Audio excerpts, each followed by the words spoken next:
కామారెడ్డి జిల్లా నిజాంసార్ మండలంలో ఇసుక తుఫాన్ మళ్లీ మొదలైనటువంటి పరిస్థితి మనం చూస్తున్నాం. మొన్నటికి మొన్న అక్రమ ఇసుక రవాణాకు సంబంధించి స్థానికుల ఫిర్యాదుల మేరకు అధికార యంత్రాంగం చర్యలు చేపట్టింది. రెవెన్యూ విభాగంతో పాటు మైనింగ్ శాఖతో పాటు మరోవైపు పోలీస్ శాఖ కూడా సంసిద్ధమైనటువంటి పరిస్థితి. అక్రమంగా ఇసుక తరలిస్తున్నటువంటి ఆరోపణల నేపథ్యంలో అధికారుల చర్యలు మాత్రం సఫలీకృతమైనటువంటి పరిస్థితి అయినప్పటికీ కూడా గత రాత్రి నుంచి కూడా ఇసుక అక్రమంగా తరలిస్తున్నటువంటి మరికొన్ని ఆరోపణలు వెలువడుతున్న నేపథ్యంలో ప్రస్తుతం మనం మంజీరా నది బెల్ట్కు చేరుకున్నటువంటి పరిస్థితి. అర్ధరాత్రి వేళ ఇప్పుడు 2 గంటల ప్రాంతంలో ప్రస్తుతం మనం మంజీరా నది పరివాహక ప్రాంతంలో ప్రస్తుతం మనం ఉన్నాం. మనతో పాటు కొంతమంది స్థానికులు ఉన్నారు. వారితో మాట్లాడే ప్రయత్నం చేద్దాం. ఇసుక అక్రమ రవాణాకు సంబంధించి వాళ్ళు ఏం చెప్పదలుచుకున్నారు, అసలు ఎందుకు అక్రమ రవాణా జరుగుతున్నది, మరి అధికారుల చర్యలు చేపట్టినప్పుడు ఎందుకు ఇసుకాసులు బర్దిగించే ప్రయత్నం చేస్తున్నారు, వారి మాటల్లో అడిగి తెలుసుకునే ప్రయత్నం చేద్దాం. అన్న చెప్పండి, నిజాంసార్ మండలంలో వరదల కారణంగా భారీ స్థాయిలో మంజీరా నది బెల్ట్లో ఇసుక మేటలు వేసినటువంటి నేపథ్యంలో ఇసుకాసులు కొంత ధనదాహంతో ఇసుక అక్రమంగా తరలించే ప్రయత్నం కూడా సాగుతున్నటువంటి పరిస్థితి మనం చూస్తున్నాం కదా. ఏం చెప్పదలుచుకున్నారు మీరు స్థానికులుగా? తప్పకుండానండి, ఇది మీరు అడుగుతున్నటువంటి ప్రశ్నకు నిజమైన సమాచారమే. మీకు వచ్చినటువంటి సమాచారం కూడా ఖచ్చితమైనటువంటి సమాచారమే. ఇది ప్రతిరోజు జరుగుతున్నటువంటి విషయమే. కాకపోతే ఇక్కడ అధికారులు ఎంతవరకు వీళ్ళకి మరి పర్మిషన్ ఇస్తున్నారో మాకైతే తెలియదు. కానీ దాదాపు వాళ్ళు అధికారులను మేము ప్రశ్నించినట్లయితే, మేము అడిగినట్లయితే వాళ్ళు అంటున్నారు మేము 5 గంటల వరకే అని చెప్పేసి మాకు అన్నారు. మేము కాల్ చేసి తెలుసుకోవడం జరిగింది ఇక్కడ ఉన్నటువంటి ఎంఆర్ఓ గారికి. కానీ తర్వాత వాళ్ళు 5 గంటల తర్వాత కూడా అర్ధరాత్రి వరకు తెల్లవారుజాము వరకు కూడా కంటిన్యూగా ఈ ట్రాక్టర్స్ ద్వారా నింపుకొని వెళ్తున్నటువంటి ఈ ఇసుకను మరి ఆపేది ఎవరు? వాళ్ళు చివరికి మేము ఇంటిమేషన్ ఇస్తే వాళ్ళు కూడా కొంతమందిని పంపించడం జరిగింది అధికారులు. వాళ్ళు విని మమ్మల్ని విన్నవించుకొని వాళ్ళ యొక్క అధికార యంత్రాంగాన్ని పంపించడం జరిగింది. అయినప్పటికీ వాళ్ళ కళ్ళు గప్పి కూడా చివరికి వాళ్ళకి తెలియకుండా కూడా చాలా చాకచక్యంగా వ్యవహరిస్తూ వాళ్ళు తప్పించుకునే ప్రయత్నాల్లో చాలా చేస్తున్నారు. వాళ్ళు కూడా మాకు అధికారులు బాగానే సహకరిస్తున్నారు. అయినప్పటికీ ఇసుకాసురులు మాత్రము ఎక్కడ దొరకడం లేదండి మాకు ఇంతవరకు. మేము అంటే ఇసుక అక్రమ రవాణాకు సంబంధించి అసలే మొదటిసారి అంటే నిజాంసార్ ప్రాజెక్టు వెలిసిన నాటి నుంచి కూడా దాదాపు దశాబ్ద కాలాల చరిత్ర కలిగినటువంటి ఈ ప్రాజెక్ట్ చింతనే మొట్టమొదటిసారి ఇసుక మెటలు వేసినటువంటి నేపథ్యంలో ఇసుకాసురుల కన్ను వాటిపై పడినప్పటికీ కూడా మరి అక్రమ ఇసుక రవాణాకు సంబంధించి అధికారుల చర్యలు చేపట్టినప్పటికీ కూడా ఇసుకాసురులు ఇంత బరిదెగించడానికి కారణం ఏమై ఉంటుందని మీరు భావిస్తున్నారు ఒక స్థానికునిగా? మేము స్థానికునిగా కారణం ఏమంటున్నామంటే ఇక్కడ అధికార యంత్రాంగం ఫెయిల్ అయ్యిందా, లేదంటే ఇక్కడ పట్టించుకునేవారు లేరని చెప్పేసి ఇసుకాసురులు ఏమైనా బరితెగించారా? మాకు చాలా ఎలాగంటే చాలా క్వశ్చన్స్ ఉన్నాయి. ఇక్కడ ఉన్నటువంటి న్యాచురల్ రీసోర్స్ని మనం దెబ్బతీసుకుంటున్నామంటే రాబోయే ఫ్యూచర్కి వీళ్ళు ఏం సమాధానం చెప్తారు? ఎవరికో ఒక 2,000కో 5,000కో ఏదో లాభం వస్తుందని చెప్పేసి ఇస్తున్నారు తప్ప మాకు కూడా తెలిసినటువంటి ఎన్జిఓస్ ఉన్నాయి. మేము ఎన్జిఓ ద్వారా మేము కూడా ఎవరైతే అధికారులు వాళ్ళకి పర్మిషన్ ఇస్తున్నారో వాళ్ళని మేము కూడా క్వశ్చన్ చేయదలుచుకున్నాము. అధికారులు ఇచ్చేటటువంటి అవకాశాలు ఏదైతే ఉన్నాయో వాళ్ళు ఆ అవకాశాన్ని దాని అవకాశంగా తీసుకొని చెప్పేసి వీళ్ళు ఏదైతే చేస్తున్నారో మేము ఎన్జిఓస్ ద్వారా అడిగేటటువంటి న్యాచురల్ రిసోర్సెస్కి ఒకవేళ ఆటంకం కలిగిస్తే కనుక మేము ఊరుకునే పరిస్థితి మాత్రం లేదని చెప్పేసి మేము హెచ్చరిస్తున్నాము. తద్వారా అంతేకాకుండా ఇక్కడ ఉన్నటువంటి పిల్లల యొక్క భవిష్యత్తు ఏంటి? మాకు న్యాచురల్ రిసోర్సెస్ అంటే ఇన్ ఫ్యూచర్లో భూగర్భ జలాలకు చాలా ఇబ్బంది కలిగే పరిస్థితి ఉంటాయి. కాబట్టి మేము రాబోయే కాలంలో ప్రజలు తర్వాత ఫ్యూచర్ జనరేషన్ బాగా ఆందోళనకరమైనటువంటి అవకాశాలు ఉన్నటువంటి సందర్భం ఉందండి.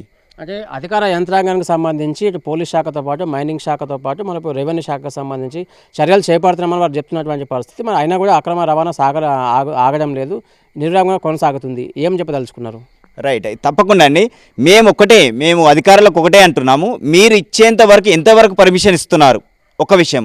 రెండవది అక్కడ ఎవరిని ఉంచుతున్నారు అంటే అక్కడ ఎవరికి అవకాశం ఇస్తున్నారు? ఎవరైనా మీ అధికారులను మీ ఆఫీస్ తరపు నుంచి ఎవరైనా పంపిస్తున్నారా?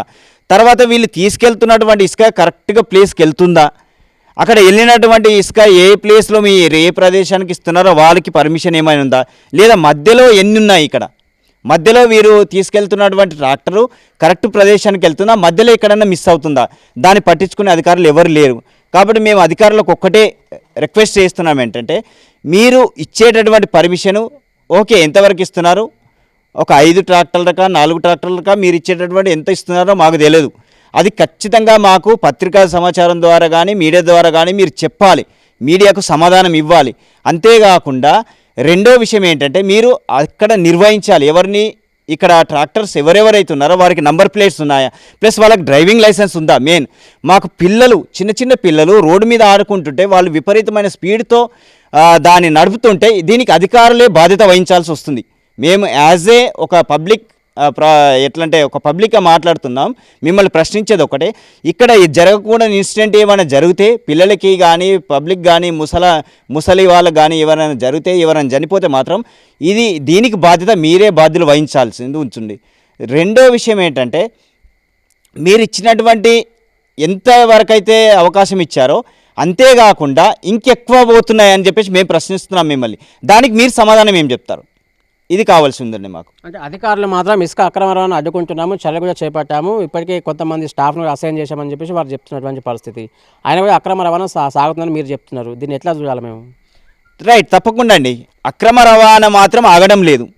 వాళ్ళు ఓకే, అధికారులు ఎవరినో ఇచ్చేస్తున్నారు, వాళ్ళు పెట్టేస్తున్నారు అధికారం వాళ్ళు, కానీ ఎక్కడ కూడా ఏ టైంలో పంపిస్తున్నారు? మీరు అవకాశం ఎప్పుడు ఇచ్చారు? మీరు పర్మిషన్ ఇచ్చింది ఎప్పుడు, ఏ సమయానికి ఇచ్చారు? వాళ్ళకి డ్యూటీ డే మొత్తం డ్యూటీ చేస్తున్నారు, మీ దగ్గర పని చేసుకుంటారు.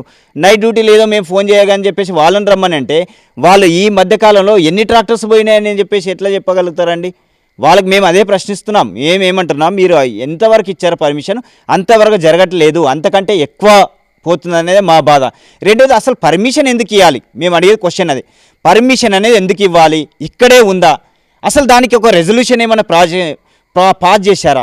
ఓకే, మీ డిస్ట్రిక్ట్ కలెక్టర్ గారికి కానీ మేము ఒకటే విన్నవించుకుంటున్నాం, మీరు ఇచ్చేటటువంటి ఏదైతే పర్మిషన్ ఉందో దాన్ని మేము ఏమనుకుంటున్నామంటే, ఫ్యూచర్ జనరేషన్ కూడా ఆలోచించండి. మనకు కూడా ఎన్జిఓస్ ఉన్నాయి, మీరు కూడా చాలా హయ్యర్ అథారిటీస్, మీరు చదువుకున్నటువంటి వ్యక్తులే, దాన్ని ఎందుకు ఇవ్వాలి?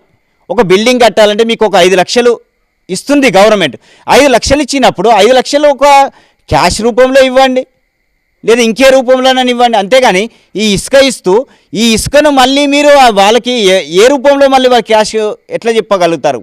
మీరు 5 లక్షలు ఇస్తున్నామని గవర్నమెంట్ నుంచి అంటున్నారు కదా, దాంతోపాటు ఇసుకను కూడా పర్మిషన్ ఇస్తున్నారు. మరి దీన్ని ఏ లెక్కలోకి తీసుకుంటారు అనేది మేము ప్రశ్నిస్తున్నాం. మేము అంటే ఇందిరమ్మ ఇళ్ల నిర్మాణానికి సంబంధించి తెలంగాణ ప్రభుత్వము ప్రతిష్టాత్మకంగా తీసుకొని ఇందిరమ్మ ఇళ్ల నిర్మాణం చేపట్టింది. లబ్ధిదారులకు మాత్రమే 10 నుంచి 12 ట్రిప్పుల ఈ ఇసుకను ఇస్తామని చెప్పేసి ప్రభుత్వం ప్రకటించింది స్పష్టంగా. అధికారులు అందుకు సమాయత్తమైనరు, అందుకు అనుగుణంగా అడుగులు వేసే ప్రయత్నం చేస్తున్నారు. అక్రమ రవాణా అడ్డుకట్ట వేయాలంటే ఏం చేయాలని మీరు ఒక సూచన చెప్పండి అధికారులకు. ఒకటేనండి, మేము తప్పకుండా సూచన చేస్తాం. మీరు 10 నుంచి 12 ట్రాక్టర్లు ఇస్తామంటున్నాడు. మేము ఈ విషయంలో నేను క్వశ్చన్ అడుగుతాను. 10 నుంచి 12 ట్రాక్టర్లు ఇచ్చినప్పుడు ఒక లబ్ధిదారునికి 12 ట్రాక్టర్ల ఇసుకకు కావాల్సినటువంటి ఆ డబ్బులు మీరు కట్ చేసుకుంటున్నారా? ఆ ఇచ్చే 5 లక్షల్లోంచి నేను ఆ క్వశ్చన్ చేస్తున్నాను, దానికి సమాధానం కావాలి. రెండవది, ఈ ఒక్కొక్కరికి 10 నుంచి 12 ట్రాక్టర్లు ఇచ్చినప్పుడు ఇలా ఇసుకను తరలిస్తూ ఉంటే ఇక్కడ మా మండలానికి ఇస్తున్నారా, లేకుంటే మా జిల్లా మొత్తానికి ఇస్తున్నారా, లేకుంటే పక్క మండలాలకు ఇస్తున్నారా, ఎన్ని జిల్లాలకు ఇస్తున్నారు? దీన్ని ఎవరైనా పట్టించుకుంటున్నారా? ఎక్కడికి వెళ్తున్నాయి అసలు ట్రాక్టర్స్? మీరు ఏం చేస్తున్నారు? ఎక్కడ? ఇదంతా అధికార యంత్రాంగం ఫెయిల్యూర్ అని చెప్తున్నారు ఈ ఒక్క మాటలో మాత్రం. సో మీరు చెప్పండి, నిజాంసార్ మండలంలో మొట్టమొదటిసారి ఇసుక మెటల్ వేసినటువంటి నేపథ్యంలో ఇందిరమ్మ ఇళ్ల పేరిట అక్రమ రవాణా సాగుతున్నటువంటి ఈ వ్యవహారానికి సంబంధించి కొన్ని ఆరోపణలు గుప్పమంచినటువంటి నేపథ్యంలో ఒక స్థానికులుగా మీరు ఏం చెప్పదలుచుకున్నారు? రాత్రికి రాత్రే యథేచ్ఛగా ఇసుక అక్రమ రవాణా సాగుతున్నటువంటి నేపథ్యంలో మీరు ఏం చెప్పదలుచుకున్నారు ఒక స్థానికులుగా? ఇది మన ఇందిరమ్మ ఇళ్లకు కాకుండా మన బయట కూడా మన ఉసుక తరలిస్తున్నారు. మాకు ఇక్కడ రవాణా శాఖ కూడా వాళ్ళకు కూడా ఏమి చేస్తలేరు. ఎక్కువ మాట్లాడడానికి కష్టం సార్. అంటే ఇసుక అక్రమ రవాణాకు అడ్డుకట్ట వేయాలంటే ఏం చేయాలనుకుంటున్నారు? అధికారులకు ఒక సూచన చెప్పండి మీరు స్థానికులుగా. ఇది ఉసుక రవాణా చేయాలనంటే మీరు ఎంత అయితే మన పొద్దున మన కనీసం ఒక 10 గంటల నుంచి 5 గంటల వరకే దానికి ముగింపు చేయాలా. వాటి తర్వాత మన ఎక్కడైతే మన ఉసుక ట్రాక్టర్లు అడికెళ్ళి తరులుతున్నాయో అక్కడనే ఆఫీసర్ ఉండి వాళ్ళకు కౌంటింగ్ చేసుకొని మన ఇది చేసుకున్నాలా. మధ్యలో డంపింగ్ కొట్టుకుంటున్నారు. ఇక్కడ ఎక్కడనో ఉంచుతున్నారు, ఆఫీసర్ని ఎక్కడనో ఉంచి వాళ్ళు మధ్యలోనే ట్రాక్టర్లు మన డంపింగ్ కొట్టుకుంటున్నారు సార్. సో మొత్తం మీద చూసాం కదా, కామారెడ్డి జిల్లాలో ఇసుక తుఫాన్ మళ్ళీ మొదలైనటువంటి పరిస్థితి. దాదాపు వారం క్రితం జరిగినటువంటి ఆ ఇసుక తుఫాన్ కాస్త మళ్ళీ మొదలైనటువంటి నేపథ్యంలో స్థానికుల నుంచి ఎట్టగలకైతే నిరసన అయితే గలం వినిపిస్తున్నటువంటి పరిస్థితి. ఇసుక తుఫాన్ మళ్ళీ మొదలైనటువంటి నేపథ్యంలో నిజాంసార్ మండలంలోని పలు ప్రాంతాల్లో ఇప్పటికీ ఇసుక మెటలు వేసినటువంటి నేపథ్యంలో యథేచ్ఛగా అధికారుల చర్యలు చేపడుతున్నప్పటికీ, ప్రభుత్వ ఆదేశానుసారం అధికారులు ఇక్కడ కొంతమంది స్టాఫ్ను నియమించినప్పటికీ కూడా వారి వెనకాల నుంచి కూడా ఇసుక అక్రమంగా తరలించే ప్రయత్నం చేస్తున్నారు. ఇసుకాసులు బరితెగించి మరి అక్రమంగా సొమ్ము చేసుకునే ప్రయత్నం చేస్తున్నటువంటి పరిస్థితులలో ఇసుకను కాపాడాలి, అదే సందర్భంలో భూగర్భ జనవనరులు కాపాడేందుకు ప్రతి ఒక్కరు కూడా నడుంబించాలని వారు ముక్తకంఠంతో డిమాండ్ చేస్తున్నటువంటి పరిస్థితులు మనం చూస్తున్నాం. మొన్న ఇసుక మెటలు వేసినటువంటి నేపథ్యంలో దాదాపు 4-5 రోజుల క్రితం వరకు నిర్విరామంగా ఇసుక అక్రమంగా తరలిపోతున్నటువంటి ఈ నేపథ్యంలో ఫిర్యాదులు అందుకున్నటువంటి అధికార యంత్రాంగం సత్వర చర్యలు చేపట్టింది. స్థానిక అధికారులతో పాటు జిల్లా అధికార యంత్రాంగం ప్రత్యేకించి నిజాంసార్ మండలంపై దృష్టి కేంద్రీకరించింది. మైనింగ్ శాఖతో పాటు రెవెన్యూ, పోలీస్ యంత్రాంగం కూడా ఖచ్చితమైన భద్రతలు చేపట్టింది. అయినప్పటికీ కూడా కొంతమంది స్టాఫ్ను నియమించి కాపలా కాసే ప్రయత్నం చేస్తున్నప్పుడు కూడా ఇసుకాసులు బరితెగించి మరి వెనకాల నుంచి అంటే దొడ్డిదారి నుంచి ఇసుక అక్రమంగా తరలించే ప్రయత్నం చేస్తున్నారు. ట్రాక్టర్ల సాయంతో ఇసుకను అక్రమంగా తరలించి బయట ప్రాంతాల్లో సుదూర ప్రాంతాలకు వెళ్ళి కొన్ని అటవీ ప్రాంతంలో ఇసుక డంపులను ఏర్పాటు చేయడంతో పాటు హైదరాబాద్కు లారీలలో తరలించే ప్రయత్నం జరుగుతుంది. మొత్తంగా ఖచ్చితమైన చర్యలు చేపట్టాలంటే వారు ముక్తకంఠంలో డిమాండ్ చేసినటువంటి పరిస్థితి మనం చూస్తున్నాం. Over to studio.